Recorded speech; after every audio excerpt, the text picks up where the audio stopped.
Do you ever feel tightness or pain at your neck or between your shoulder blades? In this video, we're going to revisit why neck and upper back pain happens, as well as show you 3 simple exercises that might help. Maybe by the end of the day, your neck feels stiff, your upper traps feels tight, or sometimes the pain even spreads to your shoulders. You've even tried stretching your neck or rolling your shoulders, but the tightness keeps coming back. Hi, I'm Amelia. I'm a physiotherapist at River Physio. We treat many people with neck and upper back pain, especially those who sit for long at their desk. This type of neck pain is extremely common today, a condition called as tech neck. It describes the strain placed on the neck and upper back when the head is frequently positioned in a forwards and downwards position while using devices. This posture can overload the muscles of the neck and upper back, leading to tightness and pain. Most people think neck pain comes from muscle tightness, but very often it's not just about muscle tightness. It's how the neck and upper back are working together. When we sit for long periods, there are several things that happen. First, the head moves forwards. Second, the upper back starts to round. And thirdly, your shoulder blades stop moving properly. Here's what you may not know. Our head is actually quite heavy, about 4 to 6 kilograms. So when our head starts to move forward, the muscles of the neck and upper back will need to work harder to support that forward head posture. This then causes the upper traps to be overloaded, weak mid-back muscles, and stiff thoracic spine.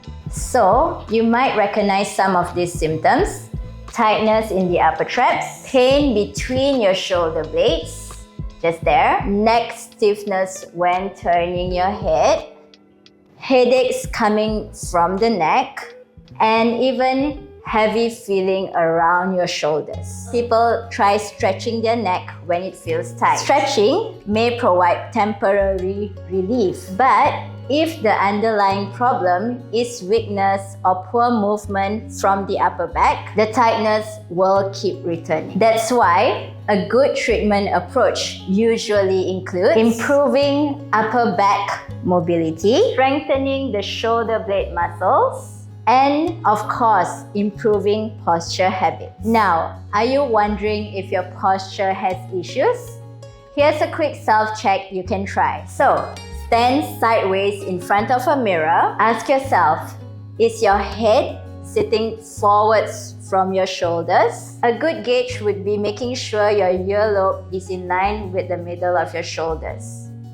Are your shoulders rounded forwards? Does your upper back look slightly curved? And if yes, you may already have a tech neck posture. But don't worry, I'll show you some exercises towards the end of the video that might help improve this. Another simple test, just raise both your arms overhead. If you feel tightness while doing this at your neck and upper traps, it may suggest your shoulder blades are not moving optimally. Now, why do I say this? Here's something interesting that many people don't realize. When you turn or move your neck, the movement doesn't actually only come from your neck. A large part of that neck movement should also come from your upper back, which we call the thoracic spine. The neck and upper back work together as a chain of joints. Your neck, the cervical spine, sits on top of your thoracic spine. When you look up, turn, or move your head, several things should happen at the same time. The neck joint moves, the upper back slightly extends or rotates, and the shoulder blades adjust its position. This combined movement allows the neck to move more smoothly and with less strain. But when we sit for long hours with rounded posture, the upper back becomes stiff and stops moving properly. So when you try to turn or look up, the neck ends up doing more work than it should. Over time, this can overload the upper traps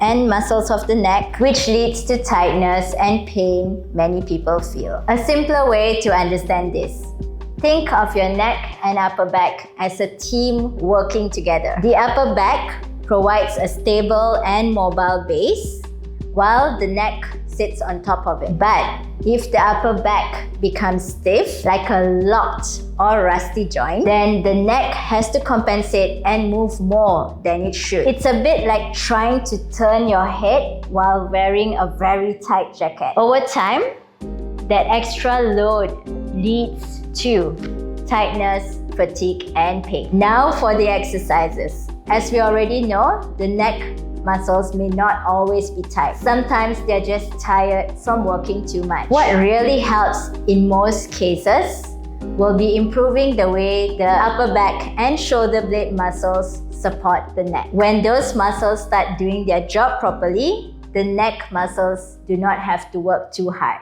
So let me show you 3 simple exercises that's going to help improve your upper back mobility and shoulder blade control. The first thing you want to improve is mobility of the upper back. Sit upright on a chair, place both your hands behind your head, and slowly lean back to extend over the back of the chair. Hold for a few seconds and repeat 8 to 10 times. This helps counteract rounded shoulder posture. Next, we want to activate the muscles between your shoulder blades, which are the middle traps, lower traps, and the rhomboid. Sit or stand upright. Gently draw your shoulder blades back and down. Avoid shrugging the shoulders. Hold for 5 seconds and repeat 10 times. The third exercise, the serratus wall slide, helps activate the serratus muscle, which stabilizes the shoulder blades and allows the shoulder blades to glide nicely along your ribcage, reducing strain on your neck. Stand facing a wall with your forearms against it. Slowly slide your forearms up, trying to keep your shoulders relaxed. Repeat this 8 to 10 times.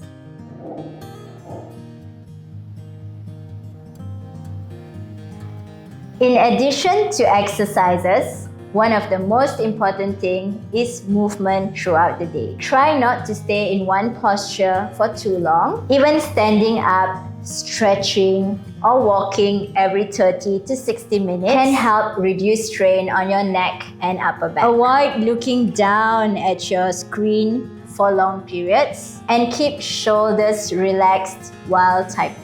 Such small daily habits make big differences. So, if you often experience neck or upper back pain, those exercises may help relieve that discomfort. However, if the pain persists despite exercises, or if you experience symptoms such as numbness, tingling, or weakness in your arms, it's best to seek assessment from a physiotherapist or even a doctor. If you found this video helpful, feel free to subscribe and like for more physiotherapy tips on managing common pains and injuries. And we're here in person at River Physio if you need any help with your neck or upper back issues.